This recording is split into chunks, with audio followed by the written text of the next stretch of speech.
Good morning. My name is Esther Manheimer. I'm Mayor of the City of Asheville, and I'd like to welcome you to the May 18th Agenda Briefing Work Session. All council members and staff are participating virtually. The live meeting will be streamed on the city's YouTube channel, accessed through the YouTube icon on the front page of the city's website or via the live stream. The live meeting will be available on Charter Spectrum Channel 193. You may listen to the meeting via phone 855-925-2801, meeting code 3284. We do not take public comment during the agenda briefings. I'll now turn it over to the city manager, Deborah Campbell. Maybe you didn't want to do introductions? That was not on my, okay. That was not on my. That's fine. Good morning, everybody. If you all have a link to the agenda, we have a lot of items on the agenda, particularly on the consent agenda. Under council committees, we only have 2 that are meeting before the 23rd, and we will be providing you with some information on the 8-week agenda, as well as a couple of items in terms of staff updates.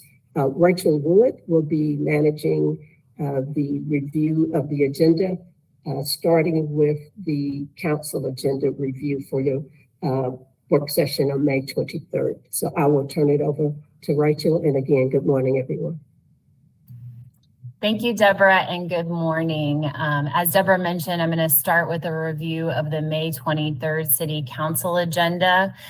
Also, as Deborah mentioned, there are several items on the consent agenda, the majority of which are very routine in nature. So I'm going to go through those items by exception only, but please feel free to ask questions if I don't cover an item where you would like a little more clarification.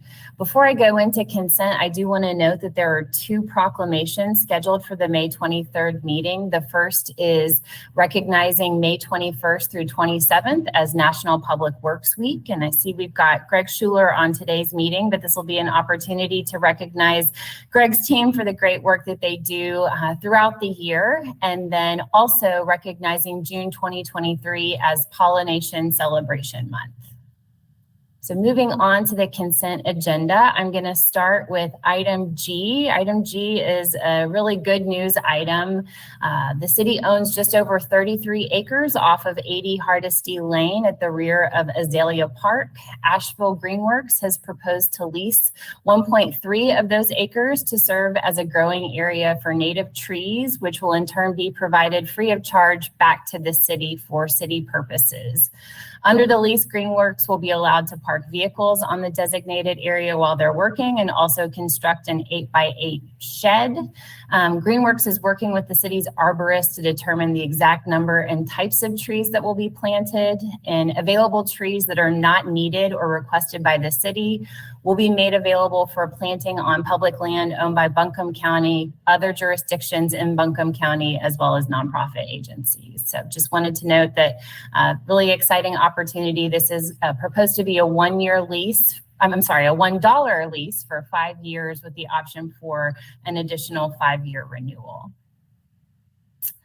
Moving on, I'm not going to read the speed limit changes, but did want to note that item K references several speed limit reductions on state-owned as well as city-owned streets. Next, I'm going to highlight another. Oh, I'm sorry, Councilmember Roney. Yeah, I had a question about this one because I know there's always a concern around when we set speed limits, how do we enforce it? So will we have a chance to ask a question about like how the design speed is going to be impacted, not just the limit, for example, are there ways to tweak the way that stop signs are located or narrowing or any infrastructure that would be added to help automatically enforce that new speed limit? I know for certain that actual speed limit signs are going to be posted referencing the changes to the speed limits, but I would need to get with the traffic engineering team to get details on any other enhancements going in on those streets to make sure residents are aware of the changes. I know that the transportation department typically reduces speed limits on city streets based on a request basis, and they respond back to that requester, letting them know that the change is being implemented. They also typically reach out to the neighborhood association, making sure that the news gets out that way. But I would need to get additional details from the transportation department to be able to more specifically answer your question. I appreciate that. Thank you. Councilmember Ullman. Chime in quickly that the Multimodal Commission has been actively working on this with a transportation engineer. So speed limit reductions has just been a safety theme in that committee this year. And to my knowledge, none of the discussions have included any infrastructure changes outside of signage. Thank you for that. Moving on, keeping with the transportation theme, just wanted to highlight item L is a resolution of support for planned improvements to the intersection of Sardis and Sand Hill Road.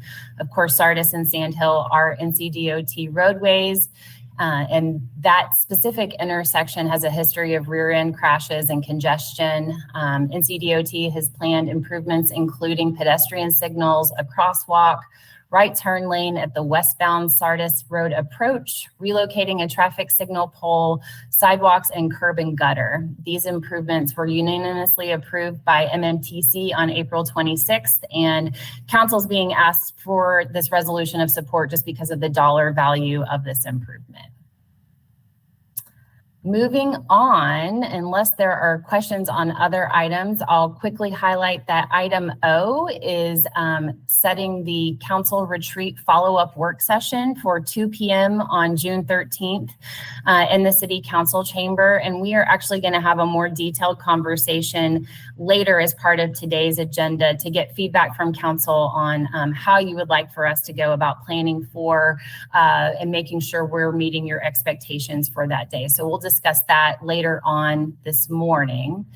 And barring questions on any other consent agenda items, I'm going to turn it over to Mayor Manheimer to discuss resolutions for items P and Q on the consent agenda. Thank you. Okay, council, we have, right now they're on our consent agenda, but this is part of our discussion. We have 2 proposed resolutions taking a position on legislation that has been introduced, in all cases, I think, voted on in the legislature, and in one case passed by the legislature.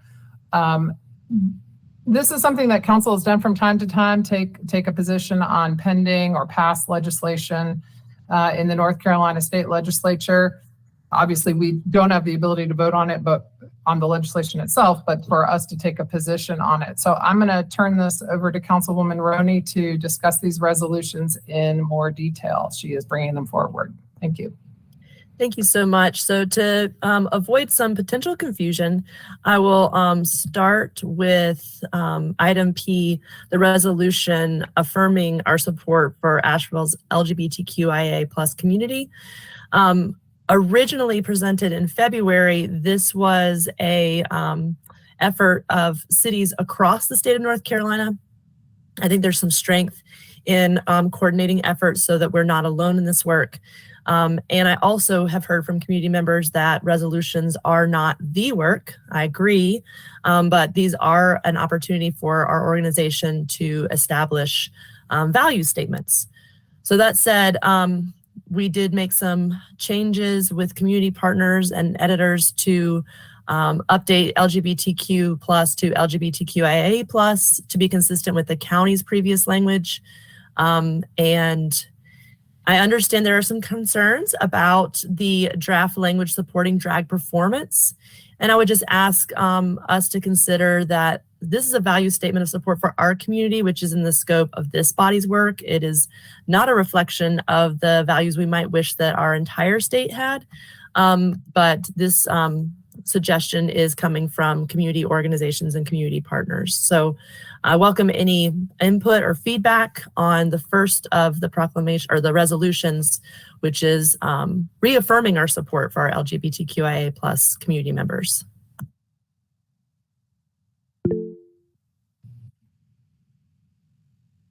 Sage? Well, just real quick, Kim, thanks for bringing this up again. I guess we have Brad here, so I'll just ask this.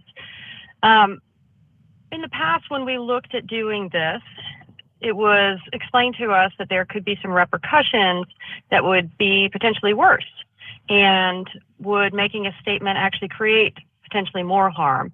Do we have any, is that changed, or did I miss something that would make this come back at this time?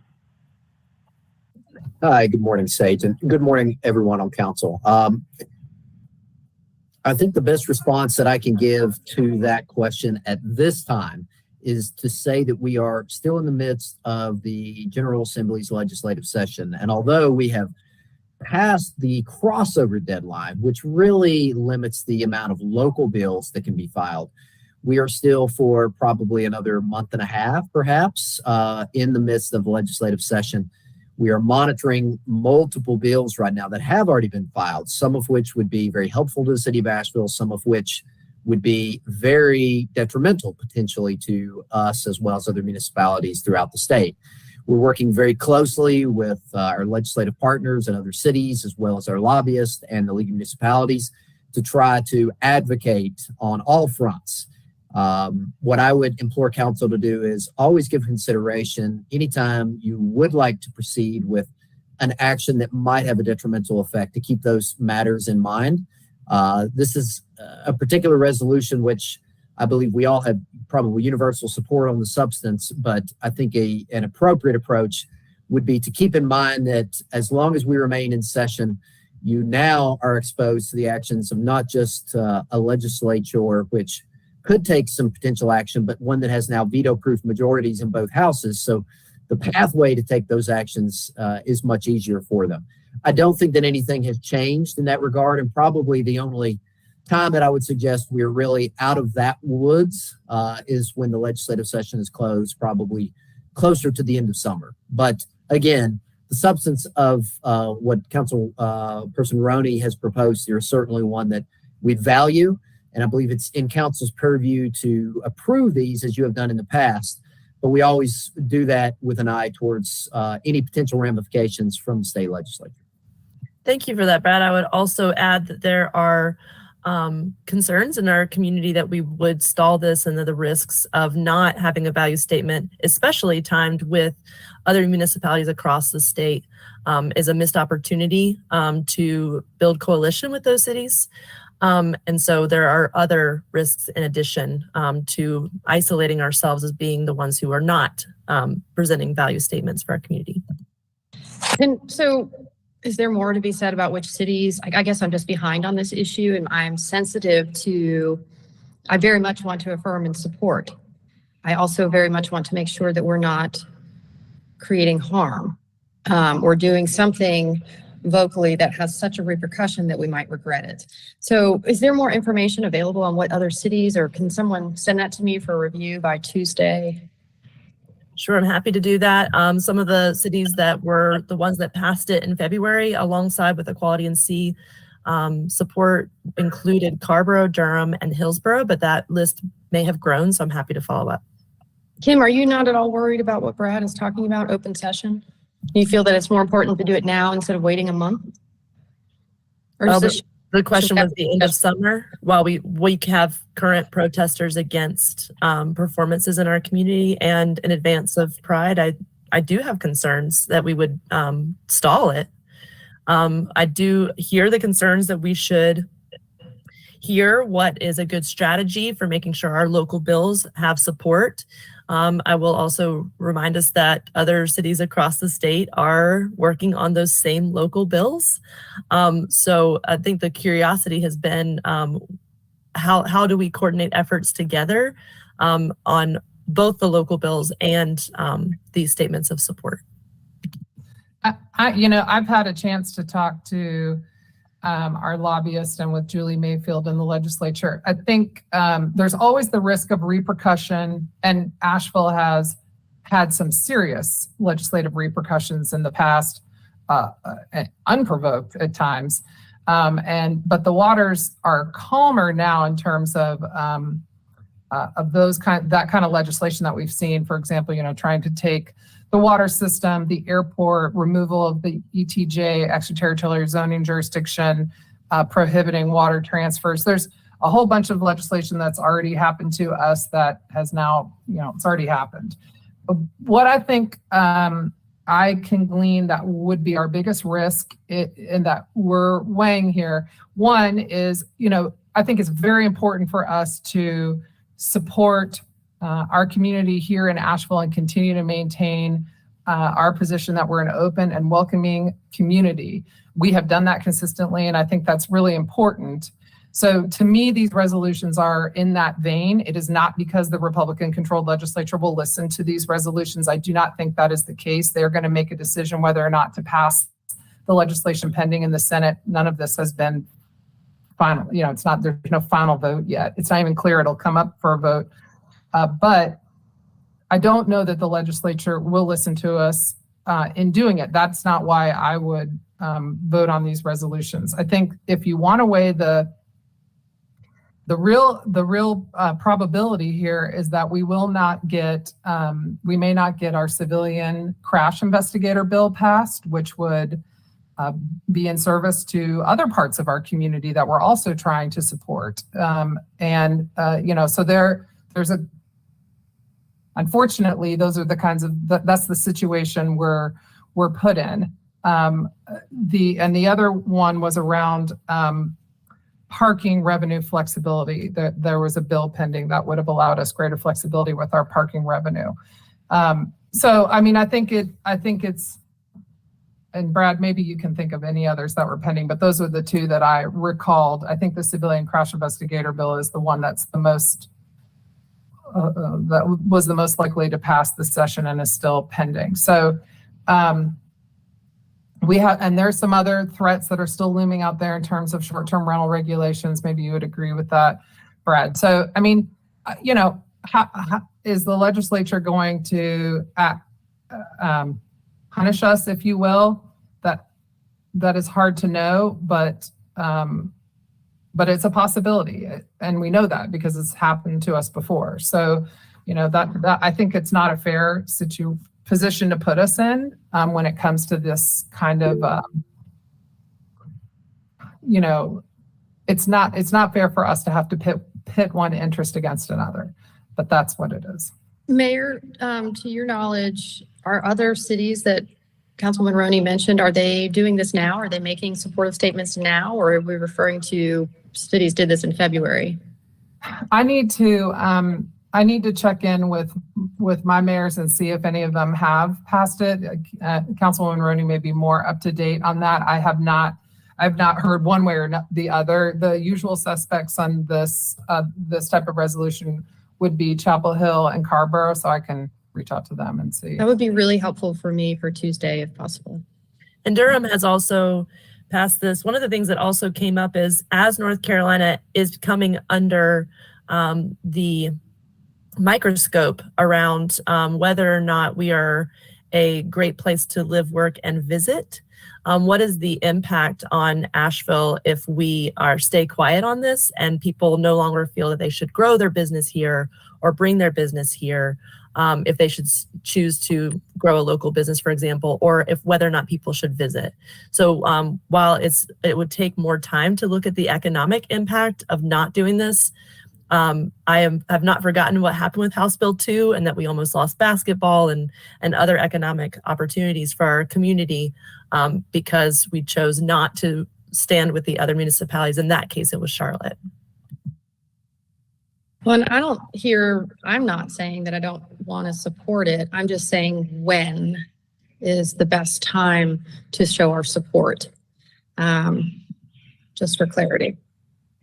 I'll jump in. Yeah, I guess to me the economic impact is important, and I think that's nice to bring up, but I connect to this more on just the fact that this is a really, really scary time in our state to be LGBTQIA, to be female. I know we're going to look at another proclamation also. So I think just there is a lot of leadership and showing support and solidarity. And I think the rationale that we're hearing about the strategy of what are the risks versus what are the benefits is really important. I think we're elected to wade through those really hard things. And so I kind of have a question, like, one, I just appreciate hearing like what the risks are of what bills are currently in motion over the next month and what could be at stake. And then I hear the benefit, which I feel very deeply, of being able to really connect to our neighbors and be like, we're with you. We know this is a really intense time and we as leaders support you. That's a huge benefit to me. And Kim, you've alluded to this like collaborative potential, but I don't really understand what that actually means. So I hear that it's a value statement and that is important to me. But as I'm weighing kind of those risks, can you just tell me more about like what the collaboration strategy is for impact that might help kind of me understand what's on the scales?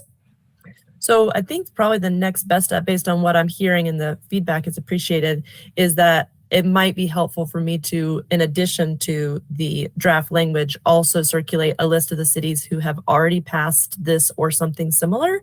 And also perhaps I could coordinate with staff, Brad, if you might help me come up with the list of the risks that were listed today as well. Yeah, I mean, just to kind of follow up on that, like, yes, I'd love to know what those cities are, but like, what's the play beyond the value statement that collective action with these other cities can do? Or is it really not pointed towards impact at the legislature and more about love and support and solidarity and values at home? I would say there's probably both and in there, and I'm happy to outline that further with some more information on what the additional opportunities are to coordinate. I mostly am very familiar with what happened with House Bill 2 when we chose not to build coalition with cities across the state and had a tremendous impact. So first and foremost is our responsibility to establish value statements for our community.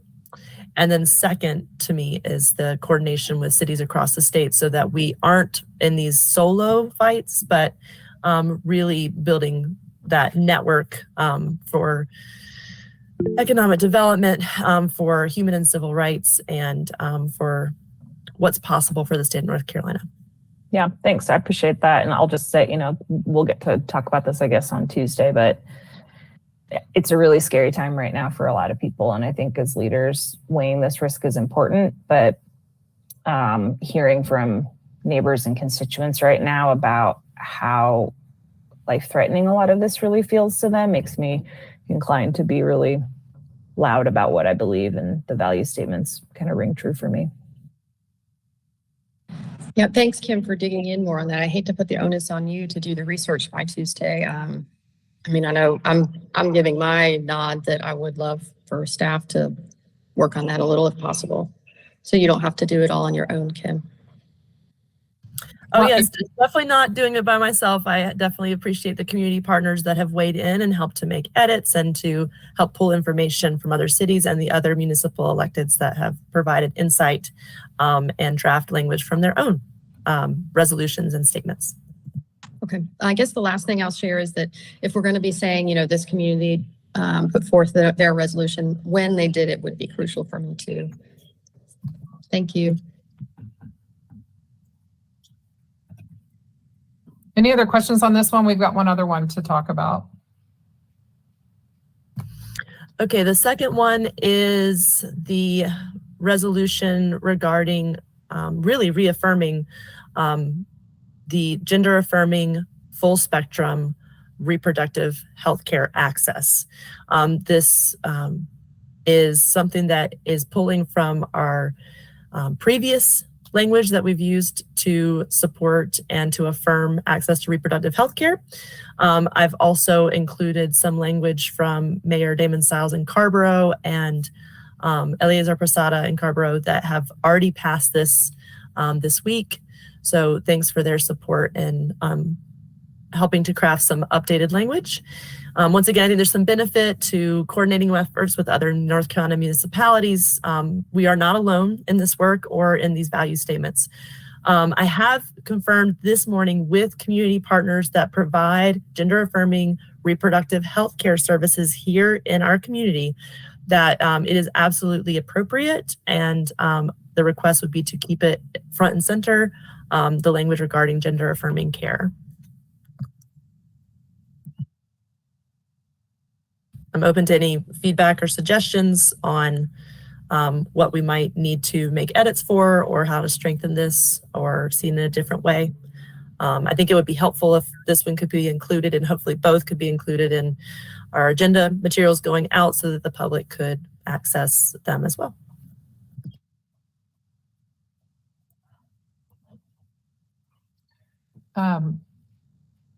You know, this feels like I mean, I'm supportive of this resolution. I mean, it obviously is like, you know, I don't know. So it feels sort of hopeless because this, obviously the veto override already happened this week. So,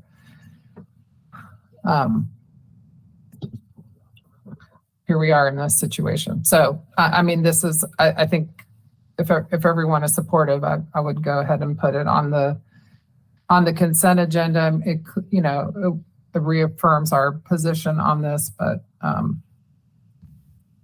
in the spirit of the fighting for and fighting forward, not just looking in reverse, I think we have some opportunities because of value statements like this one to really ensure people that the work continues.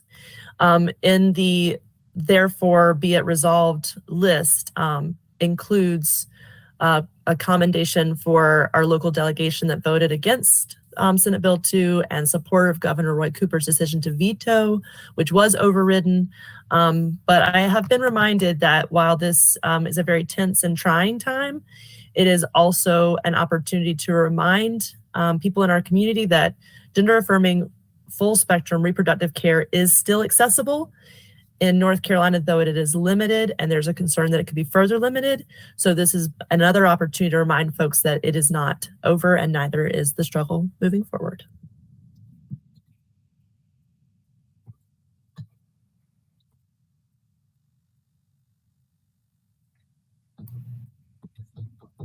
any questions about this one?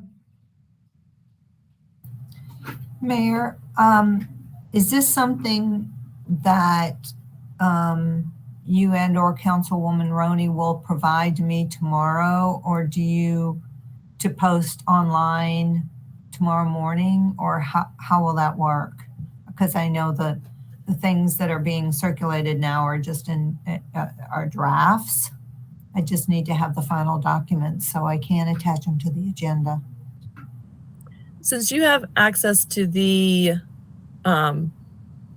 original document, I'm happy to send a message once we have it moved from draft to final, if that helps. Maggie, I think what Councilwoman Roney is saying is she'll get you the finals so you can post them Friday. Yes, that's fine. And I'll just wait. And normally I try to post those by noon. So if you can, that would be great. Thank you. So the plan is to have these resolutions on the consent agenda. Does anyone not want these on the consent agenda? And I realize Sandra is not here, and I don't know what's going on with Sandra. Deborah was also going to try to reach out to her, but you haven't, I assume you haven't been able to reach her. No, I haven't, Mayor. I texted you to say I haven't heard that. Oh, sorry, okay. That's okay. No problem. Maybe since we're not 100% here in the room in this space, we could go ahead and schedule it under new business. It would give people an opportunity to plan for public comment if they wanted to have that opportunity. Sage, you had your hand up. Yeah, I was just going to say, if we put it on consent, I'm going to need some more information about it. So we'll immediately have to pull it off consent, right? Just process. Well, we can always discuss things under consent, but if it's not going to be a unanimous vote, we wouldn't put it under consent. Right. Or, you know, if anybody just doesn't want it on consent, that's fine too. You know, sometimes this agenda briefing feels like we're having the council meeting. So, well, that's how there's kind of how they function. Yeah. So do we need to nod at support? I mean, I feel like I need more information. Like I really want to support this wholeheartedly, spiritually, energetically, supportively, but I am concerned. So I'm hesitant at the moment until I get more information. But if y'all are all supportive and it's going to be You need it on consent. I guess this is the time. The other option is to make them proclamations that only I sign. And, I mean, that is another way to do it. The county is not doing resolutions. They have a letter. That's another format. So, I mean, I'm hearing you. It doesn't have to be from a process standpoint. It doesn't have to be this process. Kim, your thoughts on a proclamation versus a resolution? I'm staying open to suggestions. I think personally, I would love for it to be a proclamation from our body, not just from one of our desks, but I appreciate the feedback on how we need to move forward together. I'll just weigh in. Like, I hear the risks, and the voice inside says it's important to take the risk for me.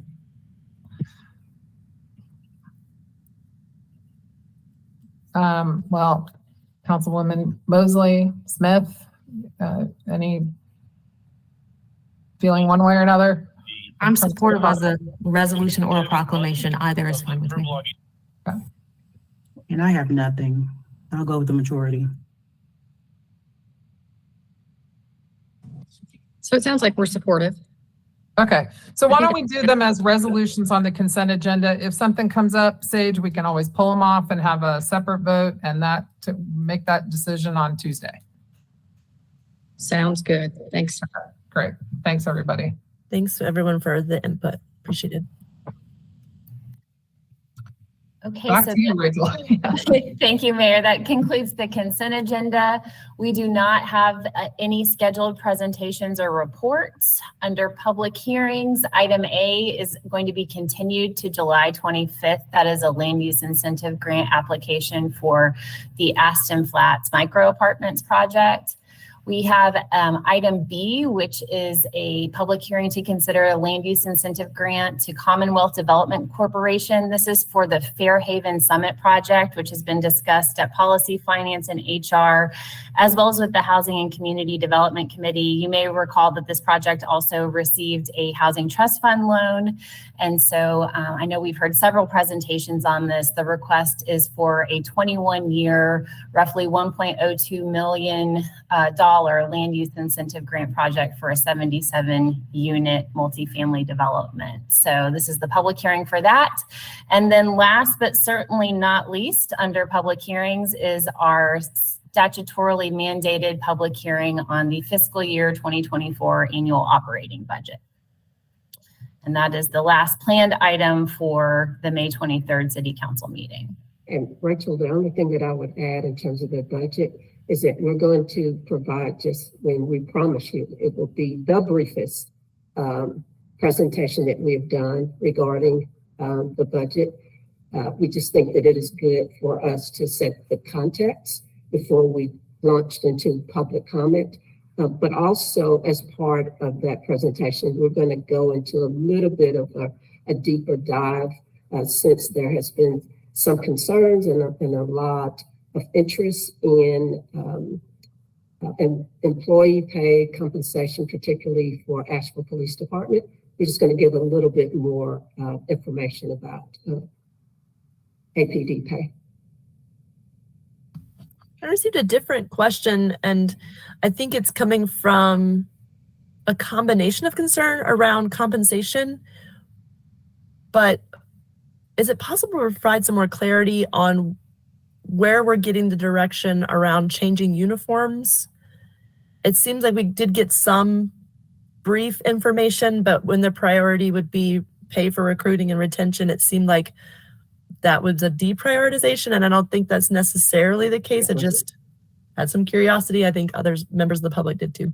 We will certainly get that information for you and have that as part of our council follow-up. As part of the agenda briefing, we send you all out information. We'll get that updated and responded to before Tuesday. Thank you. Absolutely. And Mayor, I just heard from Sandra. She actually is traveling and having problems with a phone connecting into the meeting, but I will let you know if I get any additional updates. Okay, so that concludes our review of the May 23rd City Council agenda. We do have 2 City Council committee meetings coming up. One is the Housing and Community Development Committee meeting. You may recall that we discussed this at your previous agenda briefing. The meeting was originally scheduled for May 16th, and due to calendar conflicts, we have moved the HCD meeting to May 22nd at 2 p.m. There are 2 substantive items on the agenda. First is an update on the affordable housing plan.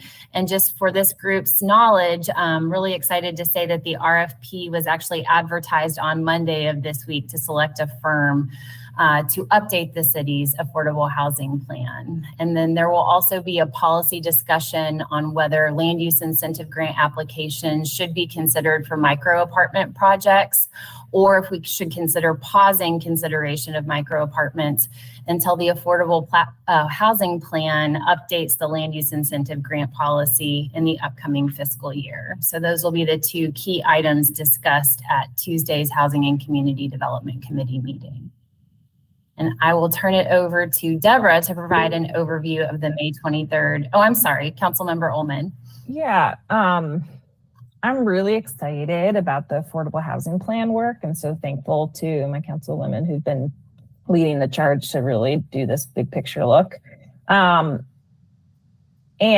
there's like question, what am I trying to get to? What I'm trying to get to is we have a bunch of land use incentive tools, and for the most part, they have been working towards affordable housing, but there are other things that we are incentivizing. So part of the LUID right now has some environmental components that are often not really utilized. And whenever we're looking at CZs, that question comes up of kind of, are there environmental components that these folks are going towards? And so I just want to, I guess, flag or ask if we're going to be looking at that tool or others towards our affordable housing plan and our affordable housing goals, which I don't want to get anywhere in the way of, right? That's super duper important to all of us.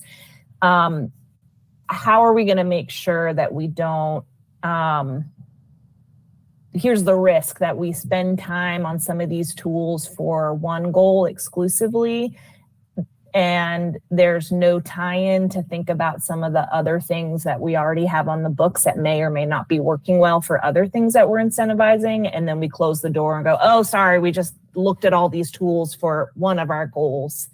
So I'm not sure where that fits in this. Again, affordable housing and the amount of work to get us aligned towards really having depth in these policies is important. But we also have some other strategies and goals bundled in there. And so I'm not sure how we contend looking towards those as well. While I can't speak to what the specific process is going to look like until a contractor is ultimately selected, we are certainly making the vendor aware of all of council's priorities. And this is going to be a holistic look, as you mentioned, at all of our affordable housing tools, but in a holistic look at impact, not only on affordable housing, but on the other priority areas that council has established. So I sincerely hope and I'm confident that the look will be broader on community impact. Of course, the focus will be affordable housing, but also looking at the interface of the other council priorities that have been established.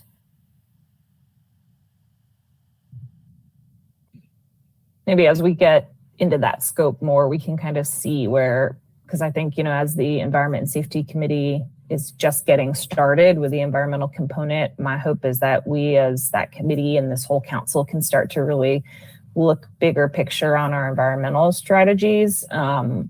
And I think incentives in the built environment and in the building community, I would hope would be part of that. So maybe there's a way in the scoping to make sure there's a real docking for linking into any conversations we're having in the Environment and Public Safety Committee. I wonder if that also might be helpful to tie in the conversation about what kind of funding leverages have become available that are new. I know that came up in our last CZ conversation at the council level. when asking about solar or potential future solar, because the rules and the access to funding is changing. Maybe it's time for our incentive points, for example, to ramp up. Because right now, if we're just allowing the full level of points for electric vehicles, we might not be getting the scale of incentives that we're looking for. Rachel, I'll go ahead and say this might be a great discussion for AEC to consider. And I also want to remind us again that we're looking at incentives to create affordable housing. And so I just want us to be cognizant about what it costs to deliver that type of housing. And there may be other ways that we can get at some of those broader policy objectives, but I just want us to be cognizant of making sure that these truly are tools that will incent the delivery of these units. Again, with all due respect to all of the other objectives and goals that we have, I just want us to balance that with the economics of delivering these type units. Thank you for that, Senator and Deborah. And also when we're talking about affordability, location affordability. So do you have to have a car to access it, combined with long-term affordability? What we're finding, like with the Maple Crest units, if the affordability ends up being deeper for the long haul because we address the utilities costs, then we could be looking, missing some of the long-term affordability because we're only looking at the short term. And that was what my hope was.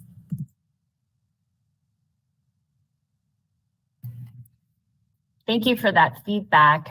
Deborah, do you want to cover the May 23rd Environment and Safety Committee agenda? I sure will.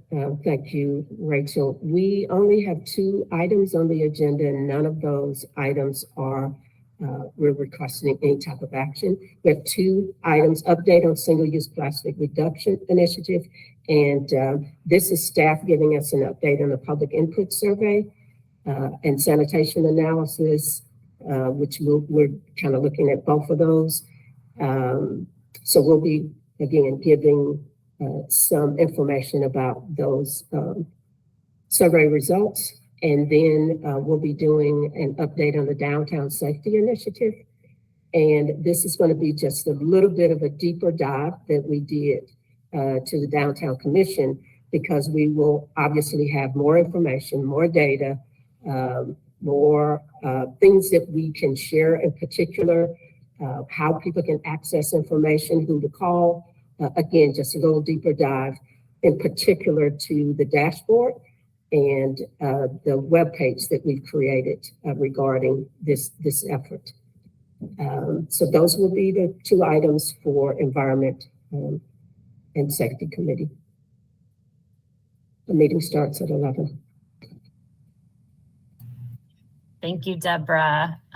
Moving on quickly to the 8-week agenda. Quick reminder that we're getting into the summer season, so the City Council does not meet as frequently, which means for the City Council meetings that we do have, typically we'll have longer consent agendas just because of the frequency of council meetings. For June 13th, I'll note again that we do have that planned work session starting at 2 o'clock to follow up on the May City Council retreat. And then the key item for that meeting is the scheduled adoption of the FY 2024 budget.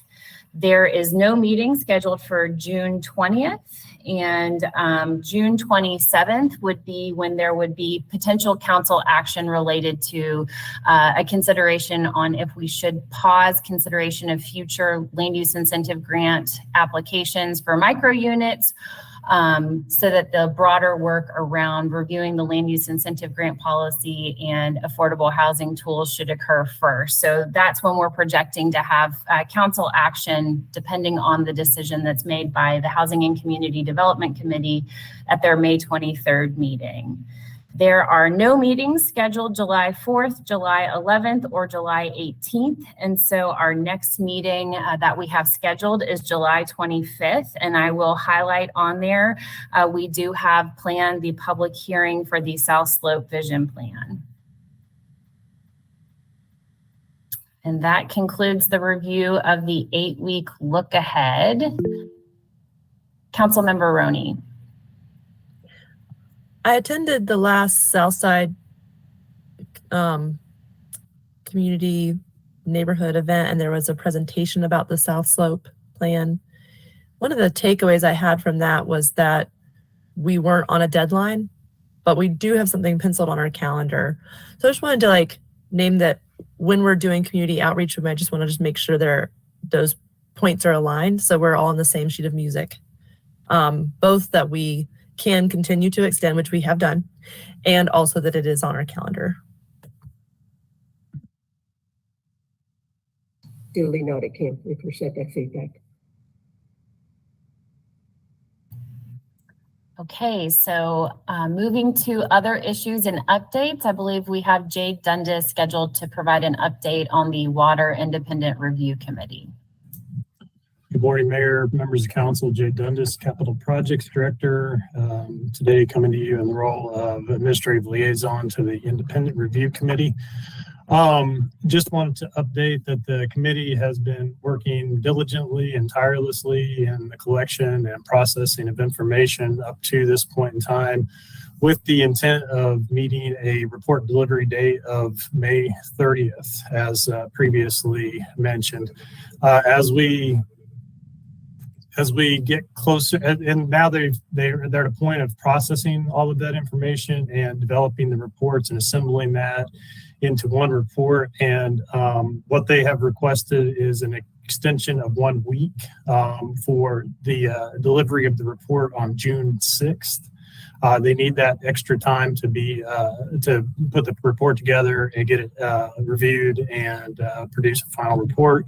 But that does not impact the in-person presentation date on June 13th. We will have most of the committee represented at that meeting in person and to present to council the findings and provide opportunity for questions related to their deliverables.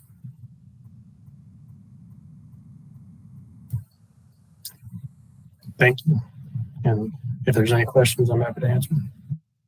And we just wanted to make sure that you all knew that the delivery date for the actual document, they needed a week's extension. And if there was any issues or concerns, please, we need to let Jay know that so he can go back to the committee and let them know. But I know they've been working really hard, and this was a lot within 90 days.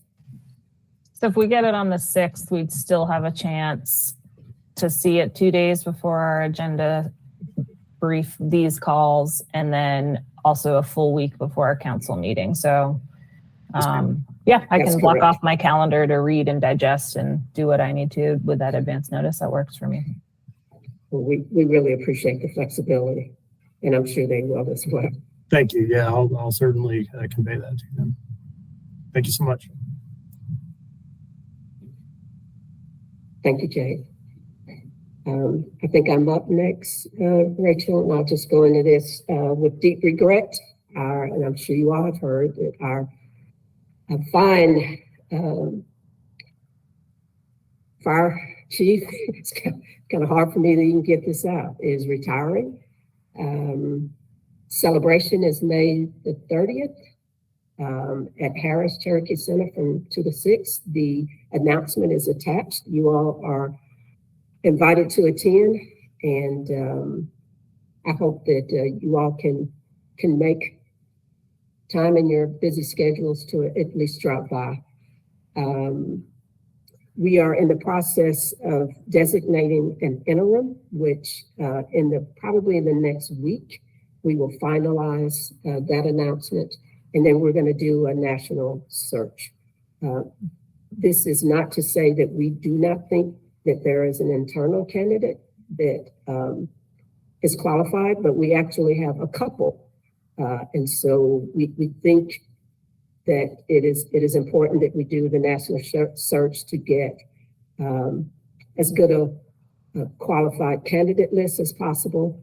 And then we'll go through the interview process. It will likely be probably early fall before we will be able to make an announcement in terms of a replacement. Full-time, permanent replacement, not the interim. The interim will be made in a week or so. So that's all that I had. Ben, I believe you're going to update us on some other director positions. Yep, thank you, Ms. Campbell, and good afternoon, Mayor, members of council. I have two very brief updates. We'll start with our DSD director selection process. And as council is aware, currently we have an internal candidate, Mark Matheny, who is our interim director in that department. And in terms of that process, actually the first round of our interviews or our initial interview process begins next week. So that selection process is moving forward. We hope to have that position filled by the beginning of the new fiscal year. So we're on track with that one.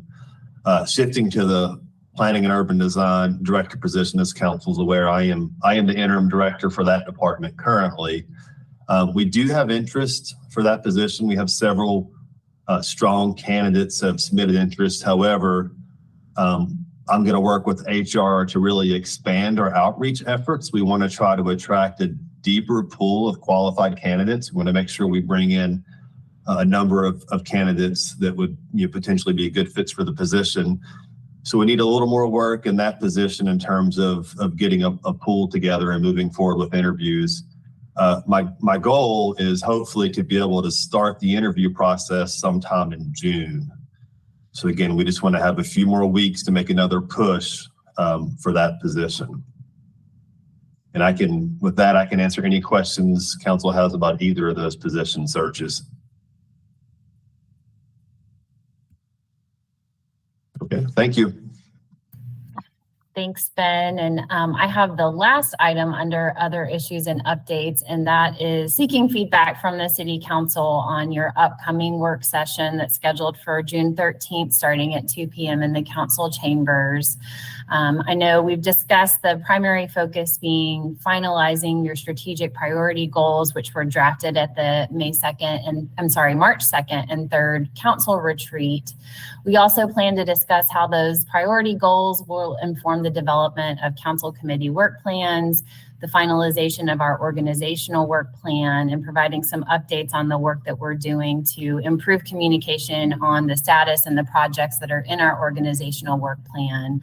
We have selected a facilitator to help with that work session on June 13th, and just wanted to get feedback from City Council on if there are any key items you want to make sure that we're hitting on, or get some feedback from you on your intent behind how you would like the work session to be structured to make sure we're meeting your expectations and that we walk away from that work session with some finality on what those strategic priority goals, and have some clear direction on next steps for the different strategic planning elements that we're working towards for the upcoming fiscal year. So just wanted to get some general feedback from council on how you would like to see that work session structured on June 13th. Can you give some, Rachel, I guess I'm a little bit confused here. Can you give some examples of what you're talking about? If I could, essentially, we're asking, what's the product? What's the deliverable out of the work session? Oh, what do you want to get accomplished? Okay. I mean, I thought we've already talked about this a lot. I mean, I thought that what we should have done at the retreat is had a final product that had a short agreed upon list for the goals, but we didn't do that. We ended up walking out of there with 71 of them based on what each group produced. Some of them overlap, some of them are duplicative, some of them are, but we never came back with the full council discussion of what do the 7 of us have consensus around in terms of a distilled down list. So, and it's at first staff was trying to do that, and it did seem like an impossible task for staff, because you really need the full council to digest the list and have a discussion about it and get it distilled down to to a manageable list that can be incorporated into the work plan for this next year. So do you want us to take the 70 and you all discuss the 70? Or do you want to I don't start see any- from the yeah, I distill don't- list? I mean, I don't see any other way. I mean, I don't know how many retreats I've done, but it's a lot. And we always did that. We always have tried to do that I mean, what was unusual about this retreat is that we were broken up into groups that included staff in each of which was not bad. That was fine. With each of the clusters, but we didn't ever come back as a full council and say, okay, is there consensus around each of these items? So Deborah, to answer your question, I'm not sure how else to do it. I mean, does staff think there's a different way to get at this? So we would just need a process that would look like resuming the last part of that. Right, that's what I'm thinking. Pick up where we So left off. So we just need a process that's going to cull down the 70. Right. And I remember there being a very specific ask that we maybe don't get in the weeds in a meeting. So what I've done is take the 70 and start to pile in where I see some duplication. The tricky part for me was that while it was a benefit to have staff at the table with us, so we understood, like, actually, are we asking for something that's already getting done? That was really helpful. Do we have, for example, an urban forestry master plan, and what does it look like for us to back it up so we're not creating something new? However, we didn't do the weighing part, and that's not something that staff really can do, like, for us to give the instruction. For me, it looks as simple as we have to start with the weighing part. And if there were overlaps, we missed an opportunity to help to narrow that with each other because we didn't ever sit together as a seven.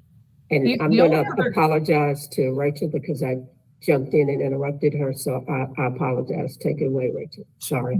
The only other thing I would add, and I've talked to Rachel about this, of the 71,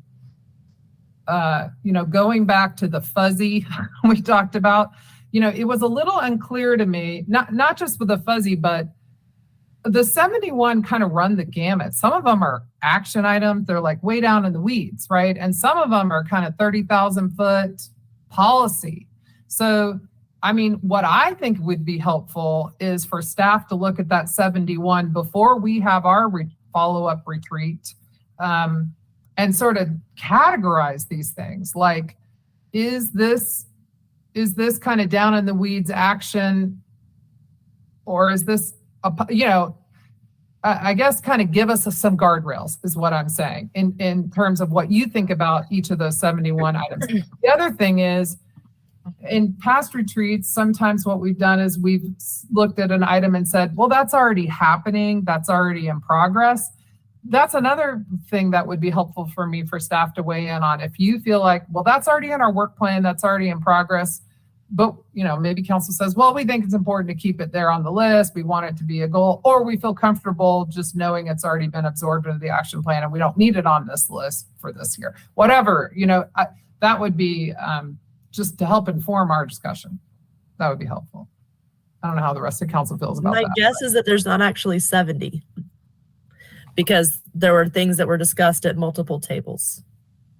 I guess. Oh yeah, there's a lot of duplication. I agree with the sentiment, but I also am like, I feel like what staff had brought us to the council meeting when we looked at some of their synthesis was what we're asking for now, right? So it wasn't a list of 71.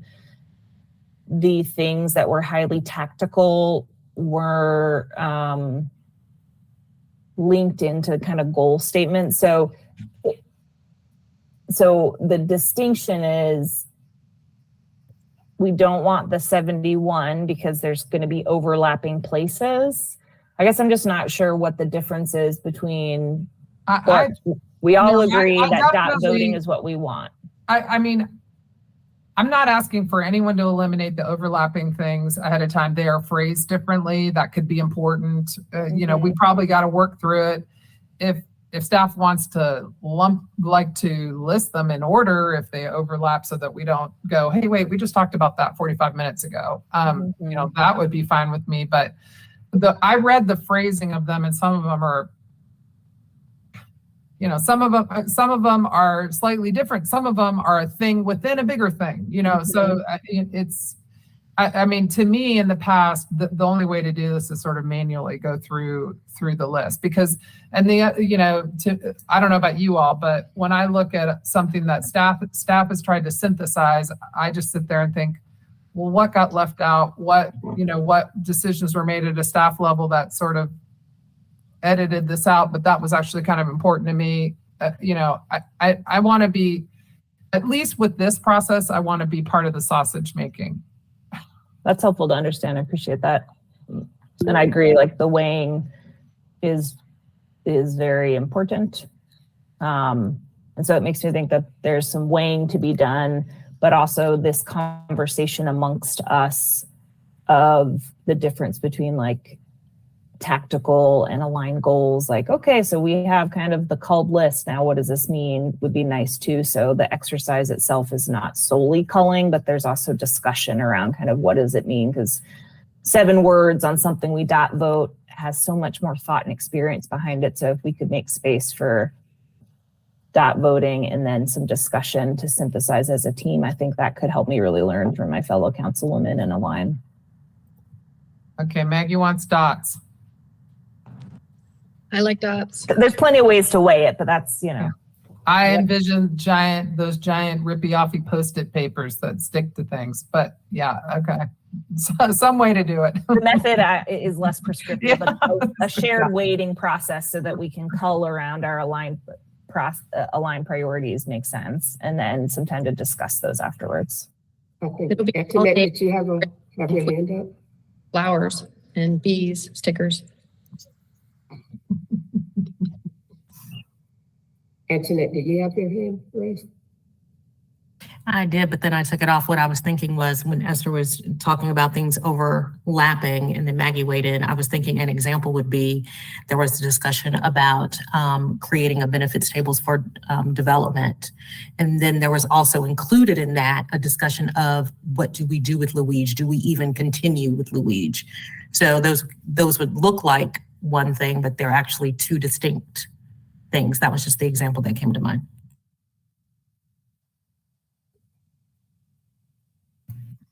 Well, we will definitely have dots. We will make sure we've got dots. And I think we've got some pretty clear direction in terms of how we can work with the facilitator to make sure the day meets your expectations. So I do appreciate the feedback today.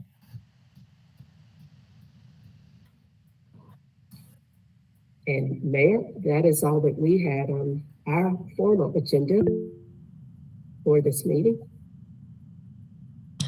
Just a quick thought to say at some point on the meeting Tuesday, I'll have an update for you regarding the Sports Commission. There's going to be some information coming up Monday that I'll share with you on Tuesday, and it'll just take me a minute. I'm not sure where best to put that, but we'll find a spot.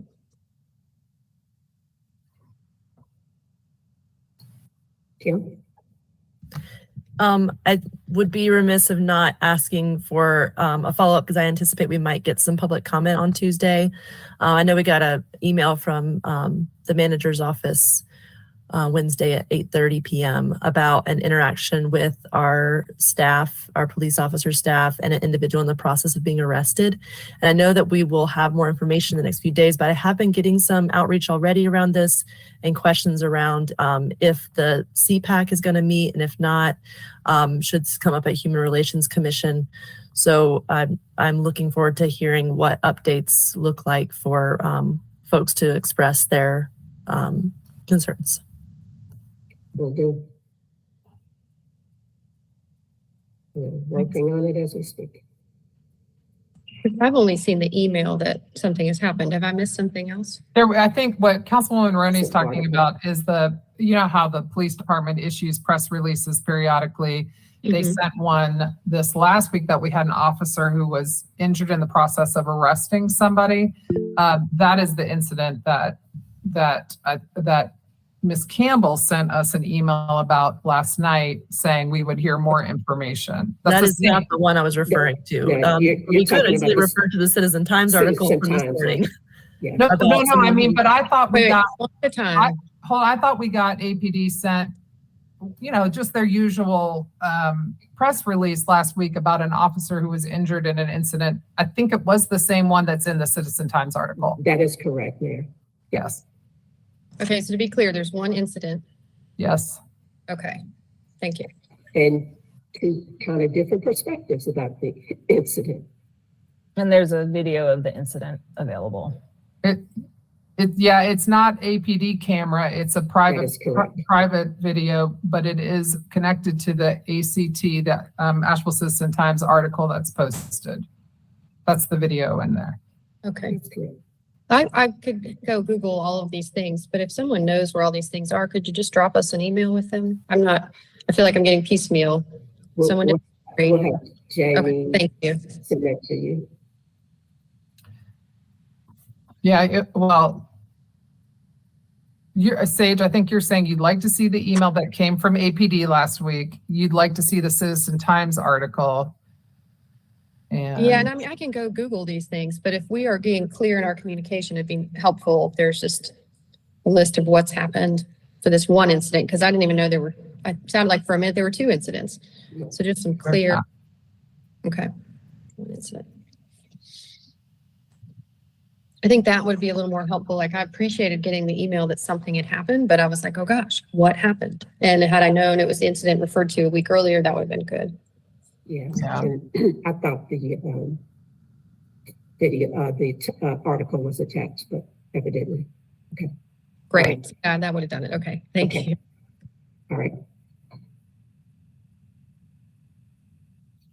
Okay. Anything further on this agenda today?